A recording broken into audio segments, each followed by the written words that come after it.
మిత్రులారా నమస్తే. మహాశక్తివంతమైనటువంటి శ్రీ లలితా సహస్రనామ స్తోత్రంలో ఇవాళ 174వ శ్లోకం నుండి 178వ శ్లోకం వరకు పారాయణ చేసుకొని భావాలను తెలుసుకొని అమ్మవారి అనుగ్రహానికి పాత్రలమవుదాం. వ్యోమకేశీ విమానస్థా వజ్రిణీ వామకేశ్వరీ పంచయజ్ఞ ప్రియా పంచప్రేత మంచాధిశాయిని పంచమీ పంచభూతేసి పంచసంఖ్యోపచారిణి శాశ్వతీ శాశ్వతైశ్వర్య శర్మదా శంభుమోహిని ధరాధరసుతా ధన్యా ధర్మిణీ ధర్మవర్ధిని లోకాతీత గుణాతీత సర్వాతీత శమాత్మికా బంధూకకుసుమ ప్రఖ్యా బాలా లీలా వినోదిని సుమంగళి సుఖకరి సువేషాఢ్య సువాసిని సువాసిన్యర్చన ప్రీత శోభనా శుద్ధమానసా బిందుతర్పణ సంతుష్ట పూర్వజా త్రిపురాంబికా. మిత్రులారా, భావాలు తెలుసుకునే ప్రయత్నం చేద్దాం. వ్యోమకేశి, వ్యోమము అంటే ఆకాశం, కేశములు అంటే వెంట్రుకలు. అమ్మవారు మహాప్రళయకాలంలో ఆకాశము మీదికెగసిన కేశములు కలిగినటువంటి మహాకాళీ స్వరూపమే వ్యోమకేశి. విమానస్థ, పైన చరించేటటువంటి ఎత్తులో చరించేటటువంటిదే విమానం. అమ్మవారు మేరు పర్వత శిఖరాగ్రాన ఉండేటటువంటి దేవీ స్వరూపం కాబట్టి విమానస్థ, లేదా మెడ పై భాగాన్ని కూడా విమానం అంటాం. ఈ శిరస్సు పైన సహస్రార చక్రంలో చంద్రమండలంలో బిందువు వద్ద అమ్మవారు ఉంటుంది కాబట్టి విమానస్థ. వజ్రిణి, వజ్రమును ఆయుధముగా ధరించినది. వామకేశ్వరి, వామకేశ్వరుని యొక్క పత్ని, వామకేశ్వరుని యొక్క శక్తి స్వరూపమే వామకేశ్వరి. పంచయజ్ఞ ప్రియా, పంచయజ్ఞముల ఆచరణ యందు ప్రీతి కలిగినది. పంచయజ్ఞములు అంటే బ్రహ్మయజ్ఞం, పితృయజ్ఞం, దేవయజ్ఞం, భూతయజ్ఞం, మనుష్యయజ్ఞం అని 5 రకాల యజ్ఞాలు. వీటి ఆచరణ యందు ప్రీతి కలిగింది. ఇందులో బ్రహ్మయజ్ఞం అంటే మన వేదాంగాలు, పురాణాలు, భగవద్గీత ఇవన్నీ వీటిని పారాయణ చేయటం, చదవటం, చదివించటం, ఇది బ్రహ్మయజ్ఞం. దేవయజ్ఞం లేదా పితృయజ్ఞం, పితృదేవతలను స్మరించుకోవడం, పితృదేవతలకు తర్పణ వదలడం, ఇది పితృయజ్ఞం. తర్వాత దేవయజ్ఞం, ఏవైతే మనం యజ్ఞయాగాదులు, హోమాలు ఇవన్నీ నిర్వహించటం ద్వారా దేవతలను సంతృప్తిపరచటమే దేవయజ్ఞం. ఇందులో యజ్ఞాలు అంటే మనం ఏదో వ్యయప్రయాసల కూర్చి యజ్ఞాలు చేయాలని కాదు. నలుగురికి ఉపయోగపడే మంచి పనులన్నీ యజ్ఞములే. కాబట్టి మంచి పనుల ద్వారా ఆ భగవంతుణ్ణి మనం సంతుష్టిపరచగలం. భూతయజ్ఞం, నివేదనా ద్రవ్యాల చేత సకల భూతాలను, మన చుట్టూ ఉండే భూతాలన్నింటినీ తృప్తిపరచటం. మొక్కలకు నీళ్లు పోయడం కావచ్చు, పక్షులకు గింజలేయడం కావచ్చు, మన చుట్టూ ఉండే పిల్లులకు, కుక్కలకు ఆహారం పెట్టడం కావచ్చు.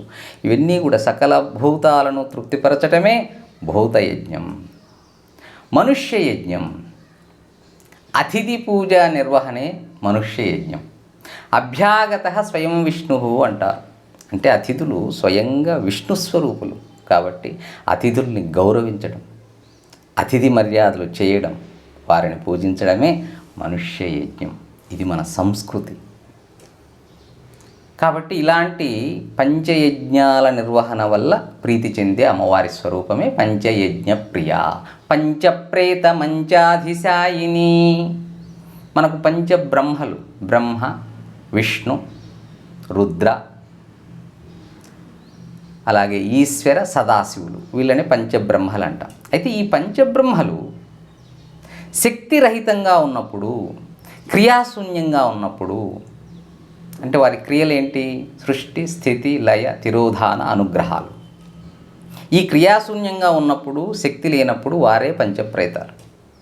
ఇందులో బ్రహ్మ విష్ణు రుద్ర ఈశ్వరులే మంచంకోళ్ళుగా, సదాశివుడే ఉపరితలంగా ఉన్నటువంటి, అంటే అమ్మవారు అలాంటి ఆసనంపై ఆసీనురాలైనటువంటి స్వరూపమే పంచప్రేత మంచాధిశాయిని. పంచమి అష్టమాతృకలలో 5వదైనటువంటి వారాహీదేవి స్వరూపం. పంచభూతేసి పంచభూతముల యందు అధివసించి ఉండునది. పంచభూతేసి పంచసంఖ్యోపచారిణి 5 ఉపచారాల చేత సేవింపబడేది. గంధం, పుష్పం, ధూపం, దీపం, నైవేద్యం ఇలా 5 ఉపచారాల చేత సేవింపబడేదే పంచసంఖ్యోపచారిణి. శాశ్వతి నిత్య నిరంతరమైనది, విశ్వము నిండా నిండి ఉండేదే శాశ్వతి. శాశ్వతైశ్వర్య శాశ్వతమైన ఐశ్వర్యమును కలిగినది, శాశ్వతమైన ఐశ్వర్యమును ప్రసాదించున్నది. శర్మద సుఖశాంతులను ప్రసాదించేది. శంభుమోహిని శంభుడు అంటే ఆ పరమశివుడు, పరమశివుని చేత మోహింపబడేది. ధరాధర సుత ధర అంటే భూమి, ధరాధర అంటే భూమి చేత ధరింపబడినది పర్వతాలు. ధరాధర సుత హిమవత్ పర్వతరాజపుత్రిక అమ్మవారు. ధన్య ధన్యురాలు, తిరుగులేని సంకల్పం కలిగినటువంటిది. ధర్మిణి ధర్మములు కలిగినది.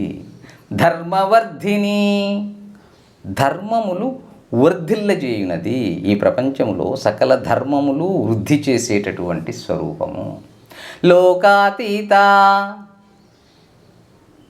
చతుర్దశ భువనాలని సృష్టించినది అమ్మ, కానీ ఈ లోకాలకు అతీతమైనటువంటి స్వరూపము. గుణాతీత సత్వరజస్తమో గుణాలు, ఈ త్రిగుణాల సృష్టికర్త అమ్మ, కానీ త్రిగుణాతీతురాలు ఆ స్వరూపం. సర్వాతీత సర్వమునకు అతీతమైనటువంటి స్వరూపము. శమాత్మిక శమము అంటే ఇంద్రియ నిగ్రహము, ఇంద్రియాలను నిగ్రహించటం. ఈ ఇంద్రియ నిగ్రహమే స్వరూపమైనటువంటి అమ్మ. బంధూక కుసుమ ప్రియ బంధూక కుసుమ ప్రఖ్య బంధూక కుసుమము అంటే మంకెన పువ్వు, మంకెన పువ్వు కాంతితో ప్రకాశించేటటువంటి తల్లి. బాల అమ్మవారు 9 సంవత్సరాల ప్రాయము కలిగినటువంటి బాలా త్రిపుర సుందరి స్వరూపము. లీలా వినోదిని అమ్మవారు తన లీలల చేత వినోదము పొందునది. సకల సృష్టిలో సకల కార్యాలను లీలగా ఆచరించేటటువంటి స్వరూపము. సుమంగళి సౌభాగ్యవతి పుణ్యస్త్రీ. సుఖకరి సుఖములను ఇహపర సుఖములను కలిగించున్నది. శాశ్వతమైనటువంటి సుఖమైనటువంటి మోక్షాన్ని ప్రసాదించినది కూడా అమ్మవారు. సువేషాఢ్య చక్కని వస్త్రాభరణాది వేషధారణ కలిగిన శ్రేష్ఠురాలు. సువాసిని నిత్య సుమంగళి, భర్త ఉన్న స్త్రీలనే సువాసినులు అంటాం. చక్కని జీవితం, చక్కని వస్త్రం, చక్కని నివాసం ఈ కలిగినటువంటి స్త్రీలే సువాసినులు. సువాసిన్యర్చన ప్రీత ఈ సువాసినుల చేత సేవింపబడటాన్ని, సువాసినులచే పూజింపబడుట యందు ప్రీతి కలిగిన స్వరూపము. శోభన పరమ పవిత్రమైన స్వచ్ఛమైన లోకాతీత సౌందర్యం కలిగినటువంటి స్వరూపము. శుద్ధ మానస పరిశుద్ధమైనటువంటి మనస్సు కలిగినటువంటి స్వరూపము. బిందు తర్పణ సంతుష్ట శ్రీచక్రమునందలి నవావరణమే బిందువు. ఆ బిందువునందు తర్పణ చేయుటచే సంతుష్టినందు తల్లి స్వరూపము. లేదా మన శరీరంలో శిరమునందు ఆ షట్చక్రాలపైన సహస్రార చక్రం, సహస్రార చక్రంలో చంద్రమండలం. ఆ చంద్రమండలంలో బిందువు. ఆ బిందువును తర్పణ చేయుట ద్వారా సంతృష్టి చెందేటటువంటి తల్లి. పూర్వజ, ముందు నుంచి ఉండునది, సనాతనంగా ఉండేటటువంటి తల్లి. భాగవతంలో శ్రీకృష్ణుని కంటే ముందు జన్మించినటువంటి యోగమాయా స్వరూపం.